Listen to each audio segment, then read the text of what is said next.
for coming to the weekly WHS meeting. Just to introduce, my name's Hannah. I'm a fitness instructor at One Playground, and Mia is one of my colleagues, also a fitness instructor, and we've got Jordan, who is my direct manager, all attending today. So there are apologies from Joe Smith, our colleague, who was unable to make it. And what we'll do is just run over a little bit about what we'll be going over today.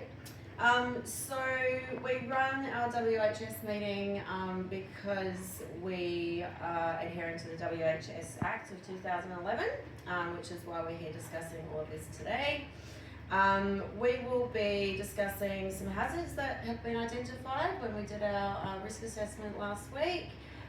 We'll talk about some controls that we've proposed to put in place to manage those risks. And we'll be talking about the risk ratings and things like that in more detail. We'll also be bringing up an incident, a medical emergency that occurred at the gym. So we'll go over the details of that incident report. And then also the stress and fatigue monitoring form that has been completed.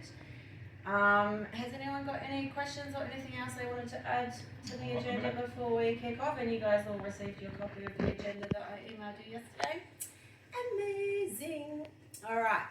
So, as I was talking about the hazard identification, so we ran through the gym the other day and we did notice 3 hazards, Mia and myself.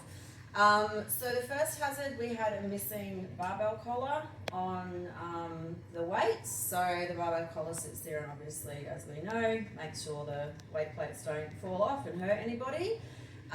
So we put this into the risk register. It is a moderate risk. It came through at 9S. And what we have proposed to do with that one is to do a stock take of all the barbell collars that we've got in the gym, whatever ones are available, and then do routine checks to ensure that collars are actually being used. We also thought potentially we could put some signage up just to remind the gym patrons that that needs to be done, because we don't want anything happening with that. So the due date for this is the 26th, so when we do our catch up on Monday morning, Mia and I are going to attend to that one. The second hazard was dumbbell weights being left out on the floor. So when we went through, there was quite an array, people hadn't put them away properly. Obviously a tripping hazard and all sorts of things can happen. Put this one in the risk register and it came up again as moderate 9S.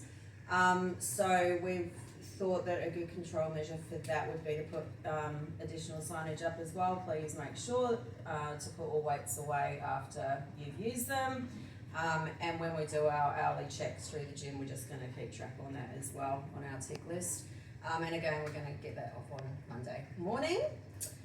The third one was there was new sanitising wipes in the dispensers. So we did come up as an insignificant risk of 4M, but we're onto that today to do a stock take and make sure we replenish those wipes. And then we're going to update our routine checklist as well, just to make sure on those hourly checks that we're staying on top of those throughout the gym. So, are there any questions on any of that? No. Yeah, and I can, you've got a copy of that risk register that that I put those into. Excellent. Have you got anything else to add, Mia? No, all good? Okay, the incident reporting. So we had a medical emergency, so I did send you the details of the incident report. So I'll run over a little bit what happened there. So I did submit that 3D on the 1st of October as soon as it happened. So it was about 6 o'clock in the morning on October 1st. I was instructing a client on the gym floor and I heard some commotion coming from the weights room B.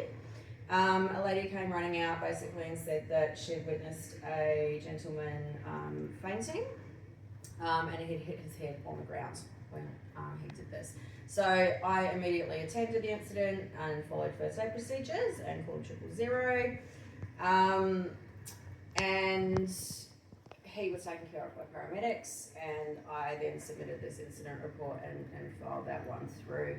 So I've got the acknowledgement that it was seen and received by yourself. It was sent via email, and I also gave you a buzz that day as well.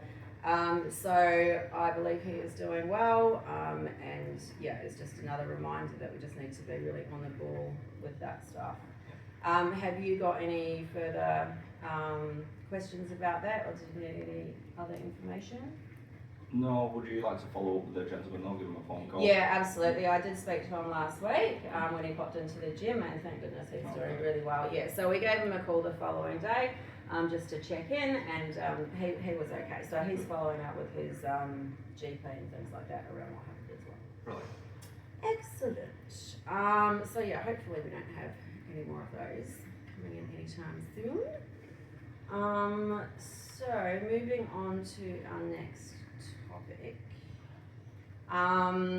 So the employee health and welfare. So we've done the stress and fatigue. So I believe, Mia, that you had your chat with Jordan yesterday about your stress and fatigue form.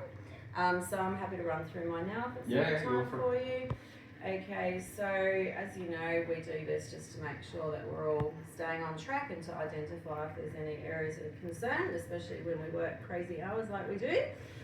So with my stress and fatigue form, I did answer yes to 2 questions.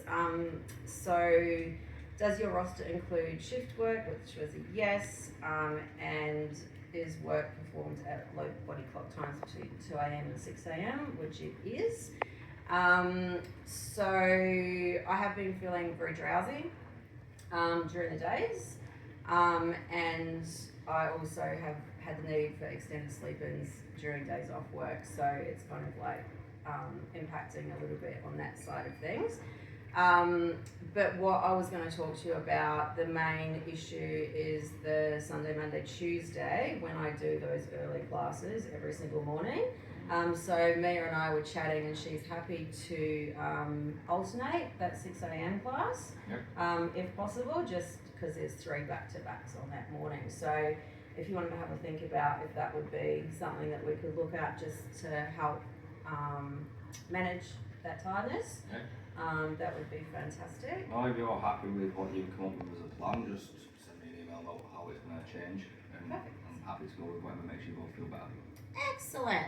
All right, so we can alternate that Sunday, Monday, Tuesday now, and hopefully both be a little bit more awake and drink less coffee. Remember to reassess after a month or so. Absolutely. Absolutely. Okay, so was there any other questions that you've got in regards to that? No, not in regards to that. Thank you. Okay.